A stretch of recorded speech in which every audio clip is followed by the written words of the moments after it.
Good evening and salutations, my GH fans. So, Slick Rick is back, and could not be more happy about that. But before I kind of dive into this, just quick little nitpick moments. Sam, calm that shit down, okay? I get that she has issues with Rick, but this is not the time, and this is not the place.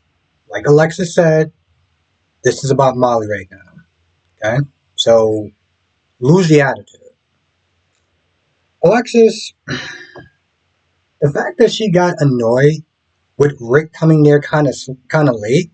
Like the service didn't even start yet, and she's already like, "Oh, well, I'm glad that you showed up," or like, "What took you so long and stuff." I'm like, Rick can't fly, so calm down. Now this service gets started, and okay, so I am very torn to some extent with Christina today, right?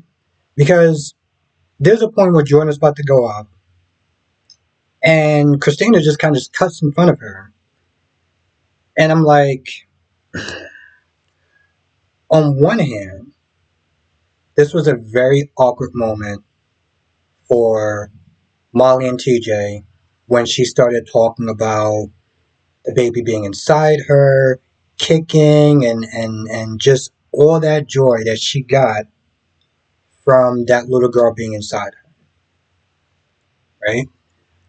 But in a sense, as awkward and as comfortable as that was, she was grieving, right? Now, rather she should have been up there or not is very debatable, but she was grieving. And although she said some things that she probably shouldn't have said, like talking about the baby and things of that nature, at the end of the day, she was going to be there regardless as an aunt. But in some ways, I'm kind of just like, I don't know if maybe that was probably the best time for you to go up there because she started doing all of that. And it's already a hard day for Molly, especially. And she didn't need all that stuff added onto it. And then there's a point towards the end where Christina is sobbing and she's talking about my daughter this, my daughter that. And I'm like, again, what the hell are you doing? Like, see, because she's super emotional and she usually just reacts without thinking. She's not considering how Molly's feeling during this time. So it's very uncalled for her to be sitting there saying the things that she's saying. But when people are in grief, they do things, they say things that don't necessarily make sense, that aren't necessarily right, but in that moment, it's just how they feel. So it's like, part of me is like, what the are you doing? But then the other part of me is like, well, she's grieving. And right or wrong, this is how she's doing it. Just like in a lot of ways, I gave Molly a lot of passes for the way that she grieved. Even if people felt like she wasn't grieving the right way, she wasn't helping TJ or anything like that, she was grieving. Okay? If TJ needed that much help, there's therapy.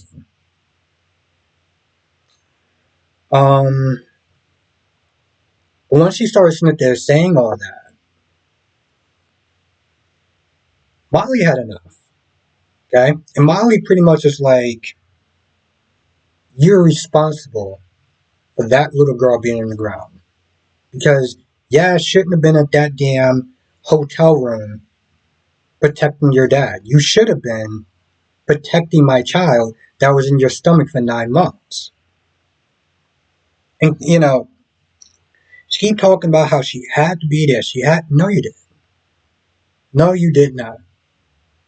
As harsh as it was for what Molly said, she was not wrong about that. And if you didn't act the way that you acted in the first place, she wouldn't have came out and said that to you.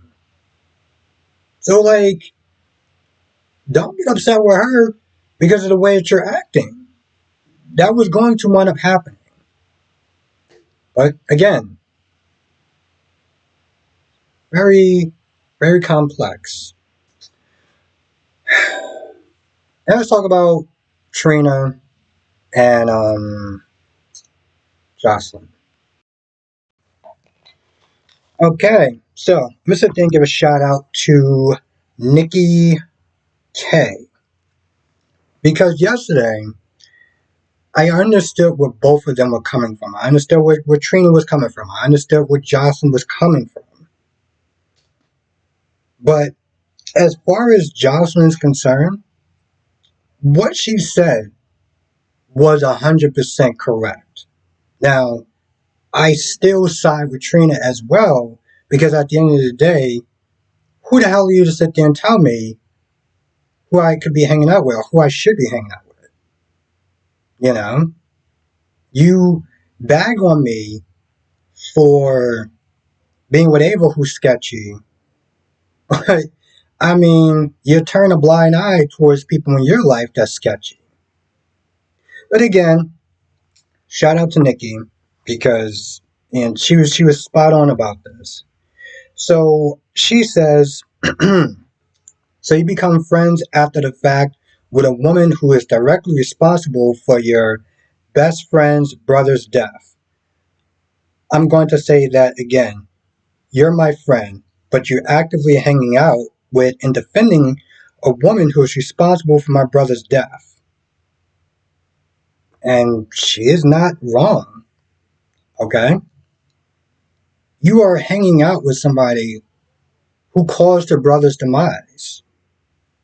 Like, are you serious? Like that's some trash shit right there, if we're gonna be honest. Um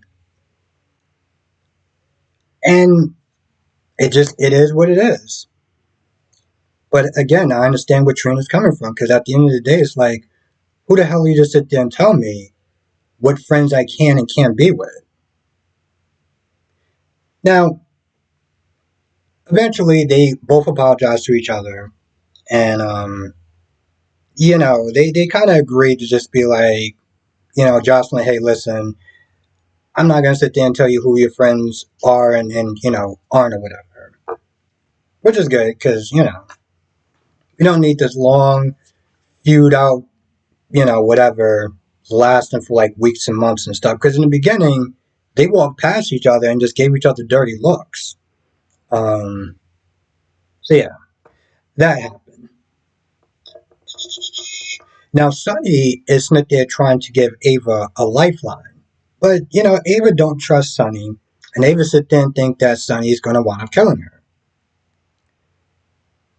Now Sunny comes up with this theory that the minute that John is done with use for you, he's going to wind up killing you.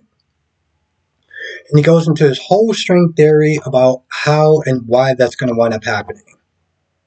Now, it's not that far fetched, but I don't know John that well. I imagine he's not the type of person that just starts, collecting bodies. But at the same time, while she's sitting there refusing his help, and she's sitting there saying, "Oh well, um, John is not going to do that to me. I can trust him, and this, that, and the third." I'm like, boo. How many times did you feel sketched out lately when you was around him? Him sitting there telling you exactly how to sit there and say this stuff, having you lie, perjure yourself, like, and this is the guy you want to sit there and trust. At the very least, at least with Sonny, you can try to bargain for your life because y'all do share a child. You don't share a child with John, okay? And like I said, he's already been making you feel uncomfortable from jump. So why? I feel like Sunny at the very least is the best option. But she's all like, no, no, no, no, no. John comes in there and brings an agent with her. And the agent's like, hey, listen, we're going to sit there and place you in protective custody. So he's like, don't do it. And she winds up doing it.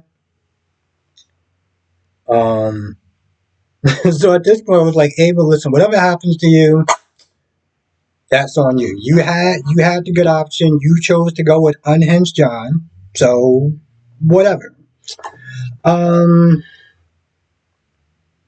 so Lois is there, and she's getting ready to sell this product and this, that, and the third.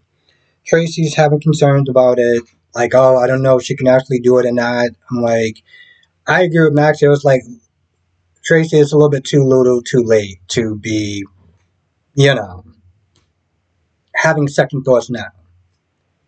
So she's excited or whatever. She's a little nervous, but she's excited, and she's talking to Brooklyn 1 minute. Now she goes to go get her earrings, and this nasty ass assistant, this hair assistant or whatever, starts talking about her accent, right? She gets upset about that. And I'm kind of just like, I get it to some extent.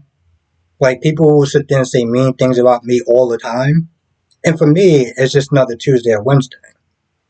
Because I sit there and I look at it and I'm like, yeah, I don't really give a shit what somebody who I've never met on the internet has something negative to say about me. As far as I'm concerned, they're nobody. And that's the same way I look at that assistant. Don't get so upset because she had the audacity to sit there and say something about your accent. Like, seriously, who is she?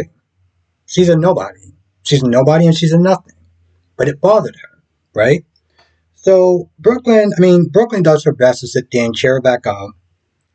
Starts doing this whole live thing and she's nervous and she's kind of bombing, right? With I think her name is Hayden or something. But eventually she starts to kind of get back into her groove or whatever.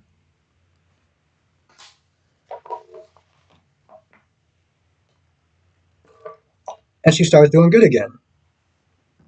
So they get to a point where they start answering the audience questions.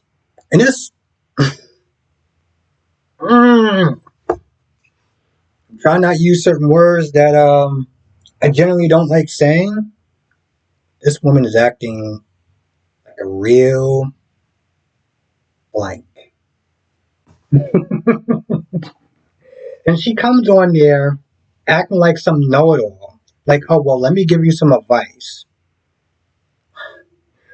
Okay, so let me get this straight. Some nobody is going to sit there and try to give somebody who has the balls to sit there and be on television advice. Oh, this is a good one. So, she starts talking about her accent and this, that, and the third. And it's just super awkward. Super awkward. It's uncomfortable. And everyone's just kind of just standing there, just like, oh my God. And it's a real shitty thing to do. It's a real shitty thing to do. Because, see, here's the thing. With me, if I was to sit there and take live calls, and somebody was to say something like that, I can easily curse their ass out, block them, whatever, and keep it moving. She's on national television, so she can't do that.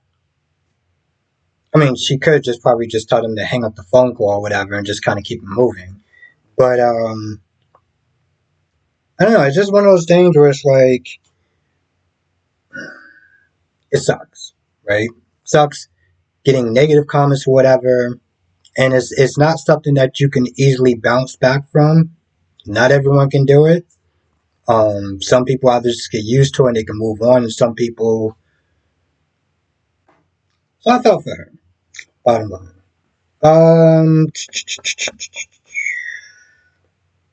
Maxie was not there asking Natalia, why is she doing the job? Like, what is it in for her?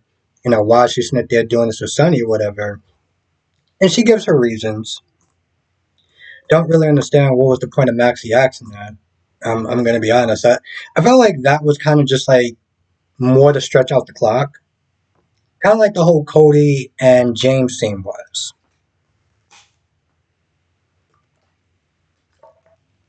James Smith asking Cody about why Mac was so upset and about lying, how wrong it was. The lie, and him Smith telling these little stories about how he lied to Maxie a couple of times and he didn't like it or whatever. Um, it was a nice little scene. Is that could really go anywhere?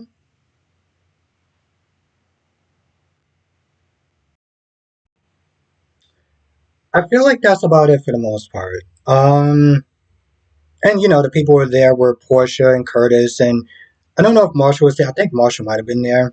I don't even remember. Jordan, Portia, Curtis, Stella, um, Tim, Sam, Lindsay, whatever the hell her, whatever the hell her last name is. Um, I already said that Sam was there. Oh, and Dante and Michael and Willow, because they really just decided to just cram it all in. Um, Now Willow, of course, did not go to the burial site. Instead, she went to her baby's burial site. I don't exactly remember her baby's name was. Now, the only thing about this scene is that there's a point where Michael's like, listen, I'm always going to be there for you. Anything that you want to sit there and tell me, whatever, I'm here for you or something. And it felt like this is him sitting there. Well, this was her chance to sit there and kind of clear the air as far as unburdening herself because, she's been super guilty, so guilty that she wound up quitting a job that I think that she genuinely liked because she was working too close to Joe, which is stupid for so many reasons. And I'm just like, boo, you can also just move out. Because how many times are you actually going to be going to the Quartermains and not running into Drew? Matter of fact, you should just leave Port Charles altogether. Just want to throw that out there. Anyway, I feel like that's pretty much about it. Now, um, might have left out a thing or two, but that's the general gist of the episode. Now, of course, if I miss anything, you know what to do. Come to the live stream tonight, 8 p.m. Eastern, 5 p.m. Pacific. We'll talk about all the shows, the hospital, Days of Our Lives, Bold and Beautiful, Young and Restless. It's also my birthday, so we're going to be sitting there celebrating that too, just because. Why not? Um, yeah. And hopefully I'll see you at the live stream.